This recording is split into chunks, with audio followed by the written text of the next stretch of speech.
Good morning students, how are you, कैसे हो। चलिए, जैसा कि आप लोग देख रहे हैं मेरे पीछे जो बोर्ड है उसको आप लोगों ने देख लिया होगा कि आज हम लोगों का जो टॉपिक रहेगा वो रहेगा आर्टिकल। आर्टिकल के बारे में हम लोग जानेंगे। तो मैं आप लोगों को बता दूं कि अंग्रेजी में दो प्रकार के आर्टिकल्स होते हैं। एक होता है डेफिनेट आर्टिकल, दूसरा होता है इंडेफिनेट आर्टिकल, जिनके बारे में हम लोग जानेंगे। आर्टिकल को हम लोग सबसे पहले दो भागों में डिवाइड करते हैं। एक होता है आपका डेफिनेट आर्टिकल, डेफिनेट आर्टिकल, और दूसरा जो होता है आपका वो होता है इंडेफिनेट आर्टिकल। इंडेफिनेट आर्टिकल, इन दोनों के बारे में हम लोग जानेंगे। तो मैं आप लोगों को बता दूं, डेफिनेट आर्टिकल में हम हमेशा का प्रयोग करते हैं और इंडेफिनेट आर्टिकल में ए और एन का प्रयोग किया जाता है। अब डेफिनेट आर्टिकल क्या होता है, इंडेफिनेट आर्टिकल क्या होता है, तो सबसे पहले हम देखेंगे डेफिनेट आर्टिकल। डेफिनेट आर्टिकल वह आर्टिकल या संज्ञा होती है जिसके बारे में हमें पूर्व में जानकारी होती है और हम उस जानकारी के आधार पर उसका वापस से वर्णन करते हैं। उसके बारे में कोई चीज हम लोग वापस से बताते हैं, वो हम लोगों का डेफिनेट आर्टिकल कहलाता है। यहाँ हम बात करें दूसरा आर्टिकल जो हम लोगों का है वो है इंडेफिनेट आर्टिकल।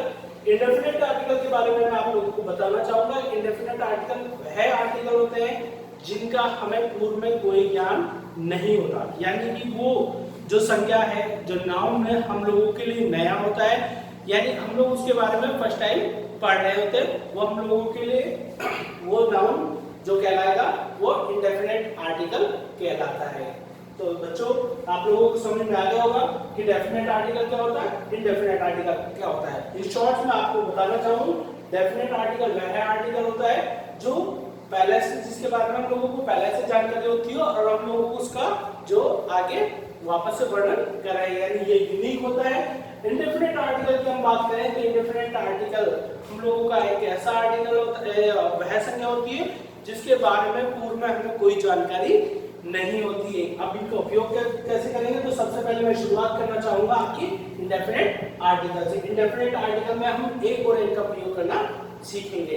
एक और एक के प्रयोग करना बताने से पहले मैं आप लोगों को थोड़ा पीछे की क्लासों में ले जाकर थोड़ी सी जानकारी देना चाहूंगा, जिसके द्वारा हम लोग ए और एन का प्रयोग करना आसानी से सीख सकते हैं। तो चलिए हम जानते हैं। सबसे पहले मैं आप लोगों को बताना चाहूंगा कि अंग्रेजी भाषा में जो हमारे अक्षर होते हैं, वर्ड्स होते हैं, वो 26 लेटर्स होते हैं।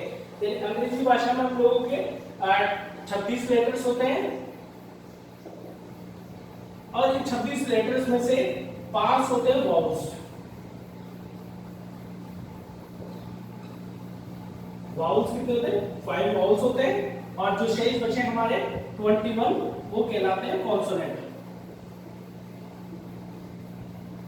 ये 21 जो होते हैं वो कॉन्सोनेंट्स कहलाते हैं और ये 5 जो होते हैं वाउल्स कहलाते हैं। इन पांचों में हम देखेंगे वो वाउल्स कौन से होते हैं, तो वो होते हैं ए, ई, आई, ओ, यू। और ये जो 5 हो गए हमारे ए, ई, आई, ओ, यू, ये हमारे वाउल्स कहलाते हैं। इनके अलावा जो शेष हम लोगों के पास बचे रेस्ट 21, ये जो कहलाते हैं ये कहलाते हैं कॉन्सोनेंट्स। कॉन्सोनेंट, अब कॉन्सोनेंट में क्या आ गया, बी आ गया, सी आ गया, आपका डी आ गया, यानी इन पांचों के अलावा जितने भी जो लेटर्स हम लोगों के बचे हैं वो सारे कॉन्सोनेंट साउंड कहलाते हैं। तो ये अब हिंदी में हम लोग इनको देखें तो हिंदी में अगर हम वॉल्स की बात करें, जिन्हें हम लोग हिंदी में कहते हैं स्वर। स्वर में हम लोग बात करें तो ये होता है ए, आ, यहां से लेके अंत तक। और कॉन्सोनेंट की बात करें तो कॉन्सोनेंट में आप लोगों को होते हैं के, खे, गे और गे तक। ये सारे आपके हिंदी के कॉन्सोनेंट हो गए और ये आपके इंग्लिश के कॉन्सोनेंट हो गए जो 21 बचे हुए हैं। चलिए हम लोग पढ़ने जा रहे थे हमारा आर्टिकल। आर्टिकल में हम लोग इंडेफिनेट आर्टिकल करने जा रहे हैं। इंडेफिनेट आर्टिकल में हम लोग सबसे पहले देखेंगे कि ए का प्रयोग। ए का प्रयोग की शुरुआत करते हैं। तो ए का प्रयोग जो किया जाता है वो किसके लिए किया जाता है, या ए का यूजेज जो होता है वो कहाँ यूजेज होता है वो हम लोग देखेंगे। सबसे पहले नोट करेंगे ए का प्रयोग। तो स्टूडेंट्स मैं आप लोगों को बताना चाहूंगा कि ए का प्रयोग ऐसे शब्दों के पूर्व किया जाता है जिनका उच्चारण व्यंजन ध्वनि या कॉन्सोनेंट साउंड से आरंभ होता है। मैं आप लोगों को फिर बताना चाहूंगा कि ए का प्रयोग ऐसे शब्दों के पूर्व किया जाता है जिनका उच्चारण व्यंजन ध्वनि या कॉन्सोनेंट साउंड से आरंभ होता है। तो इसमें आप लोग चाहे तो मेंशन कर सकते हैं, लिख सकते हैं कि ए का प्रयोग ऐसे शब्दों के पूर्व किया जाता है जिनका उच्चारण, यानी जिनको बोलने पर, उच्चारित करने पर जिनका आरंभ, जिनका उच्चारण या हम बात करें जिनका आरंभ व्यंजन ध्वनि, व्यंजन ध्वनि कहें हम लोग कॉन्सोनेंट साउंड से आरंभ होता है।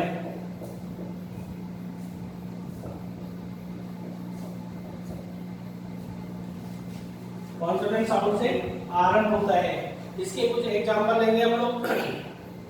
इसके एग्जांपल में हम लोग देखेंगे कि जैसे कि मान लीजिए आप बात करें हम लोग कि कैट, या दूसरा एग्जांपल है कार। यहां बात करें तो एक कार, देखेंगे कैट का जो उच्चारण है वो हम लोगों का सी से हो रहा है। कैट का जो उच्चारण हम लोग करेंगे सी, कैट। और हिंदी में हम लोग देखेंगे तो उच्चारण जो हो रहा है हम लोगों का वो कॉन्सोनेंट साउंड से आरंभ हो रहा है। और जो कॉन्सोनेंट साउंड से जब उच्चारण आरंभ होगा तो हम उसके लिए ए का प्रयोग करेंगे। यहाँ कार में हम देखेंगे कि कार का जो उच्चारण है वो कॉन्सोनेंट साउंड से आरंभ हो रहा है। कॉन्सोनेंट साउंड से आरंभ होने के कारण हम इसमें भी ए का प्रयोग करेंगे। दूसरी हम बात करेंगे एन का प्रयोग।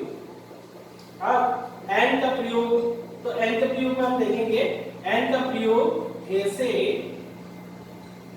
शब्दों के पूर्व किया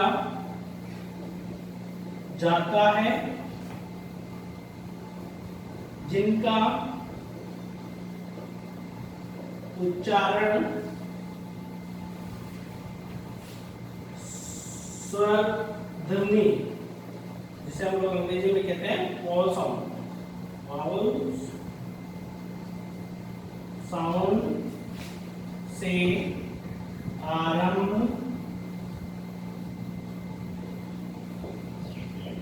होता है। ध्यान दीजिए, हम देखें इसके एग्जांपल देखें तो एग्जांपल में हम लोग देखेंगे, मैं यहाँ आप लोगों को एलिफेंट जो हम लोग देख रहे हैं एलिफेंट। दूसरा है आपका, इसका एग्जांपल है एप्पल।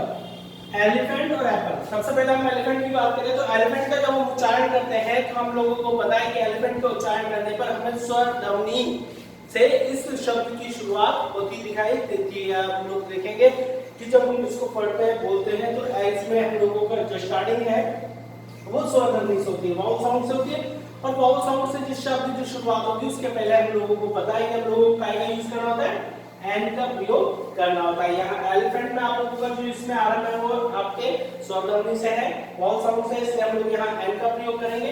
एप्पल में हम देखेंगे कि एप्पल का जो आरंभ है, यानी जब हम उसको उच्चारित कर रहे हैं तो इसका आरंभ भी हम लोगों को वावल साउंड से मिलता है, तो इसके लिए भी हम लोग काय का प्रयोग करेंगे, इसके पूर्व भी हम एन का प्रयोग करेंगे।